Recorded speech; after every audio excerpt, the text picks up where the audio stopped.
So make sure your bell work is done for me. It was a little bit longer than normal because I think we had like 4 things to figure out. So let's see. Second, classwork, bell work.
Sorry guys, my computer is giving me a hard time.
All right, there's that.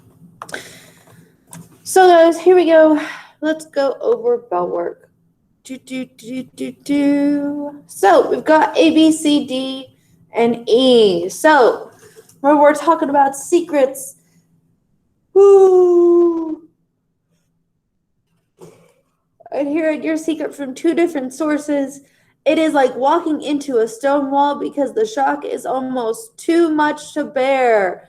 So for A, which 2 did you guys get? All right, we got 1 vote for 2. Anybody want to second it?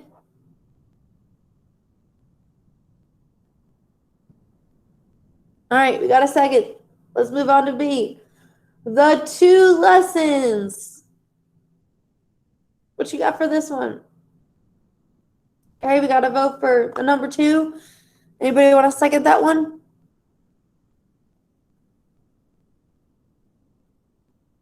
All right, we got a second. The 2 lessons to be learned. Which one is our verb?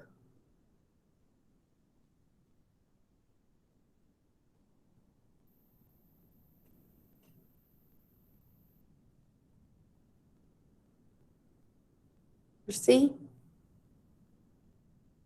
What you guys getting? Yeah, the TO is our verb form of to.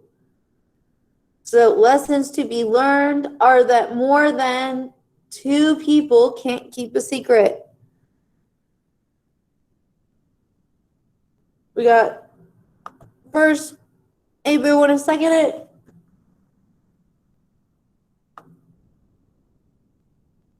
No? All right, we'll go with the first answer then. And last but not least,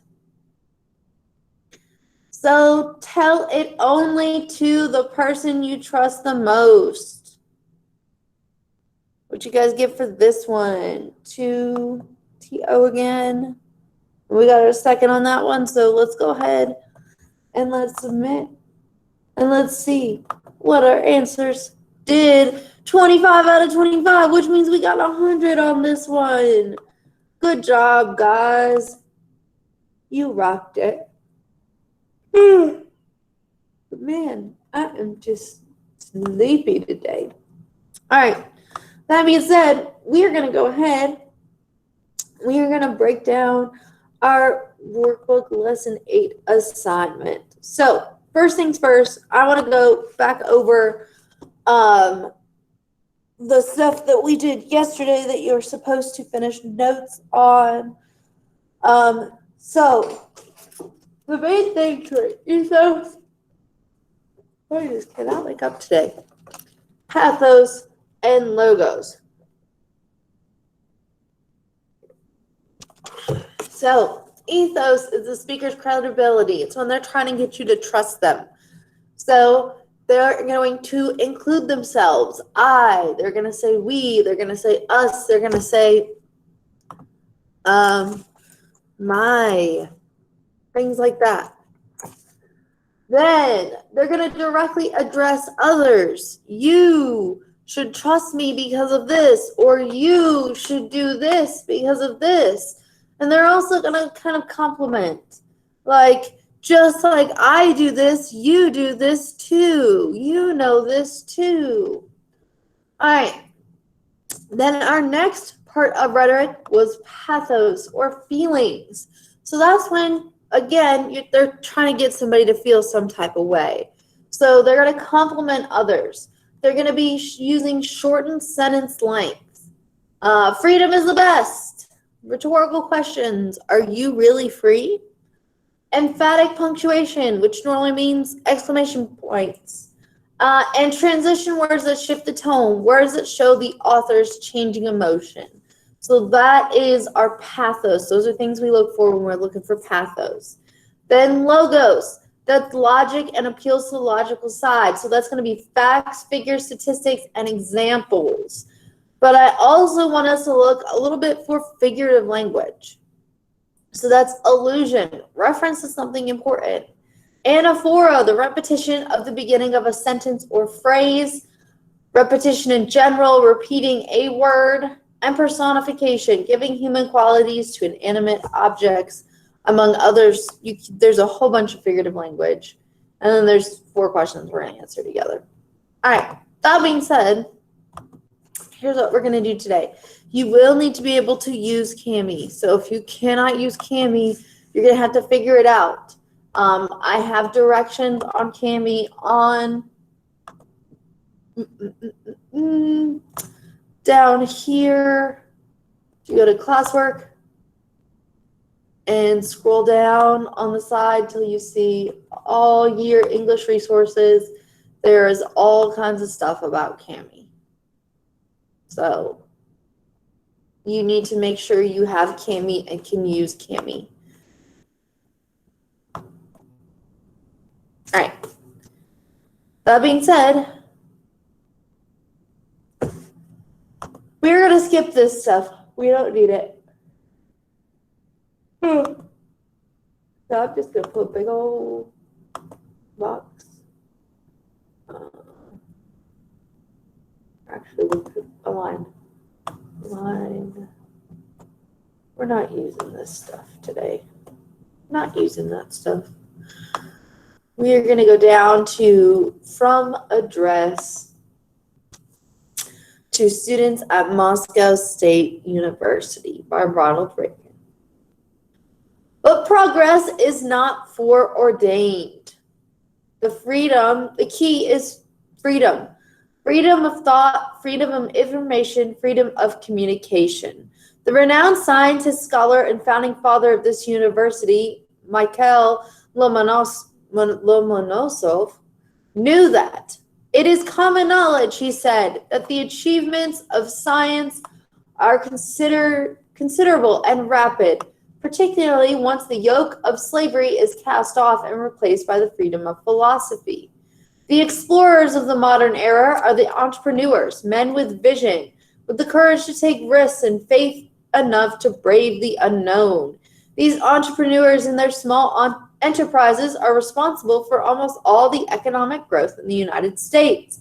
They are the prime movers of the technological revolution. In fact, one of the largest personal computer firms in the United States was started by two college students, no older than you are, in the garage behind their home. Some people, even in my own country, look at the riot of experiment that is a free market and see only waste. What of all the entrepreneurs that fail? Well, many do, particularly the successful ones, often several times.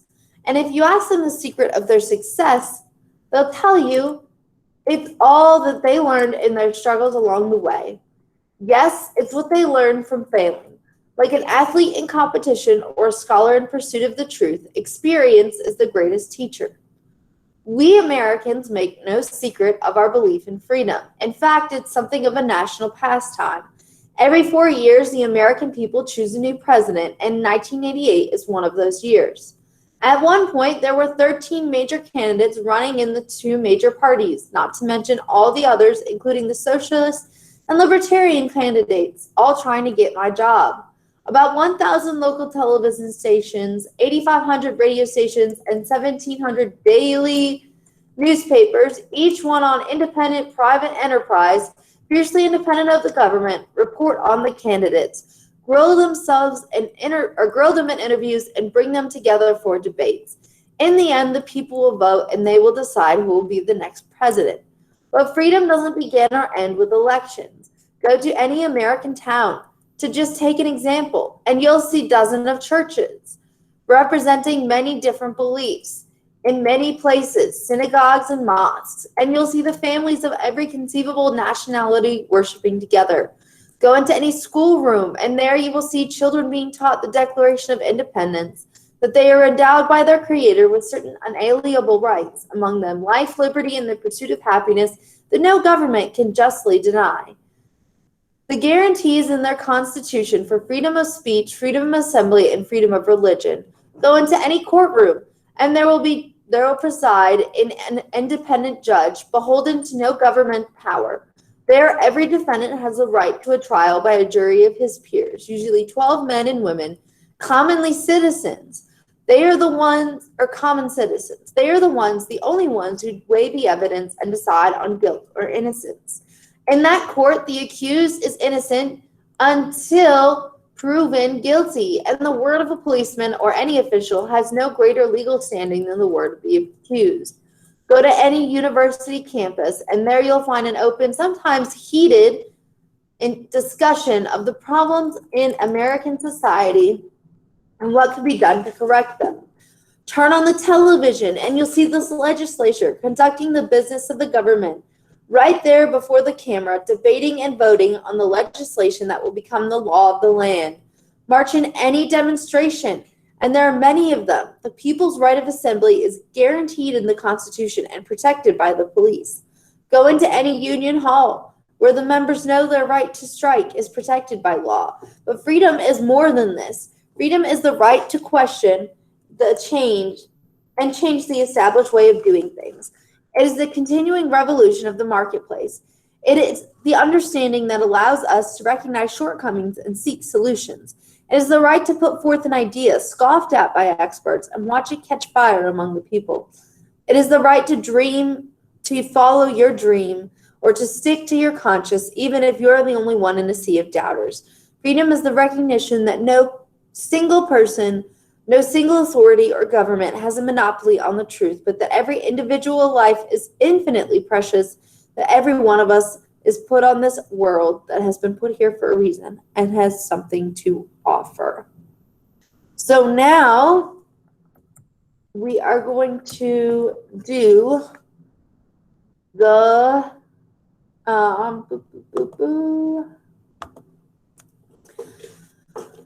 we're going to answer these questions. Oh, excuse me. Goodness gracious, guys. All right. Number 4, read the sentence from the passage. These entrepreneurs and their small enterprises are responsible for almost all the economic growth in the United States. So this sentence uses technical terms from the field of A, business, B, science, C, mathematics, or D, history. So somebody type your guess in that chat for us.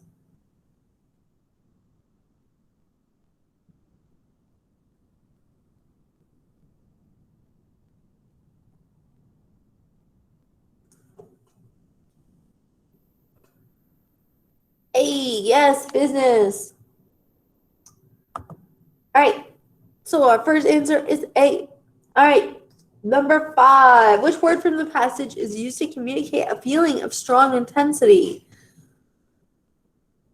Renowned just means well known. B is prime as in the like major. Heated as in very hot or angered. And D just means forever, infinitely. So what's your guess?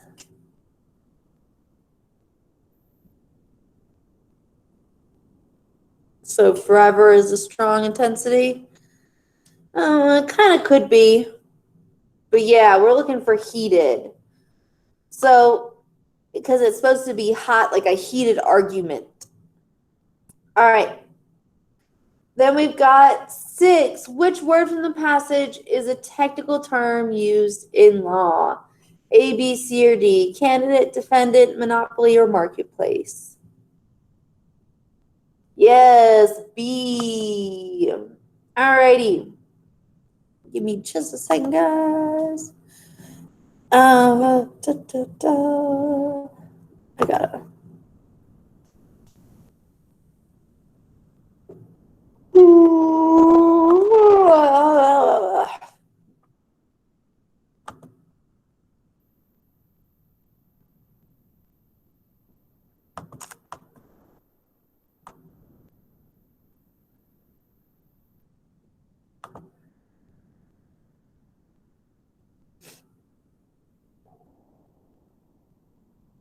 All right, so real quick, I'm going to type that for us in our document. So 4 was A, C, and B. All right, A, then C, and then B. All right, that being said, I'm going to show you guys real quick how to highlight. We're going to highlight a few things. So we are going to highlight, I'm going to highlight 1 of each, and you guys are going to have to find 2 more of each. So ethos is the speaker's credibility. I'm going to highlight that in orange. That's I, we, us, my. So when they include themselves, when they directly address others, or they compliment others. Pathos is when they're trying to make you feel something. Shortened sentence length, rhetorical questions, emphatic punctuation, transition words, logos, I'm going to highlight green. Facts, figures, statistics, examples, figurative language is going to be yellow. So real quick, this is how you highlight, guys. We go to mark up, and I use the box highlighter just because I think that's easier. You don't have to. I think this is another text highlighter. I don't know how that works. I'm not sure how that one works, but box highlighter I can use and I have no issue with. So here we go. Let's see. We've got some figurative language, which I'm going to highlight yellow.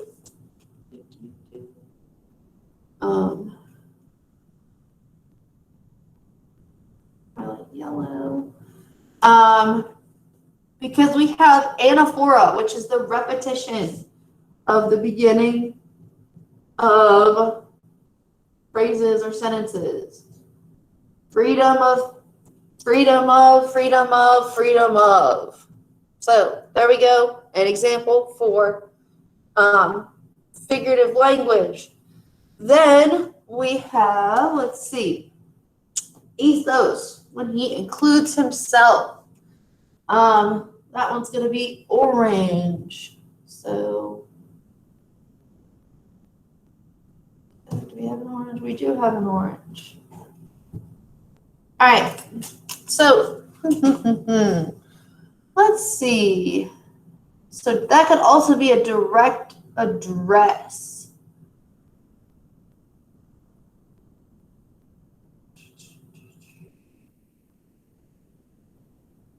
Ooh, we Americans make no secret. So he's including himself in that, of our belief in freedom. So that right there is an example of him using ethos.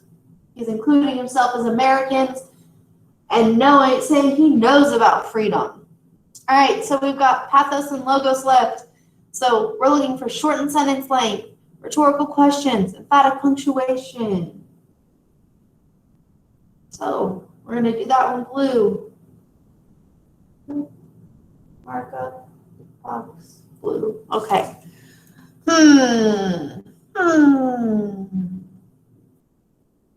Anybody see something? Got shortened sentence length. Oh, what about this one?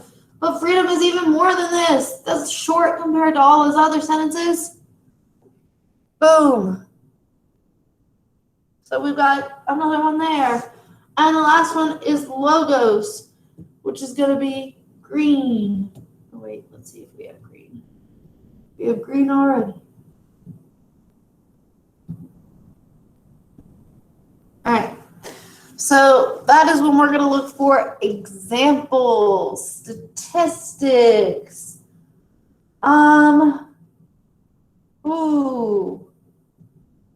What about go into any American town to just take an example, and you'll see dozens of churches representing different beliefs worshiping together. So that is an example. That's appealing to our logical side. All right, so we found an example of each. Here's what I want you guys to do. Hold on. Just going to reuse it from last class period.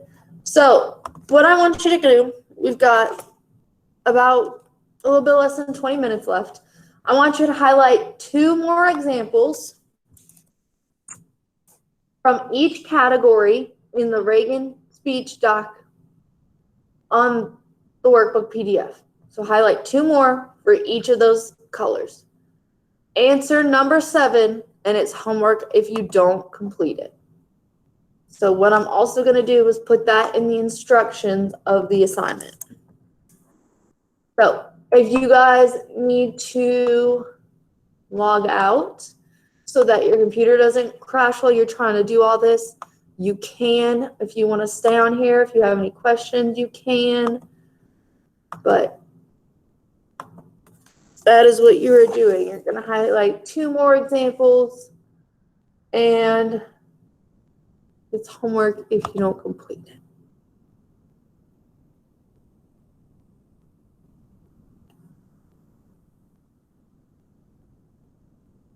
And if you don't know what tone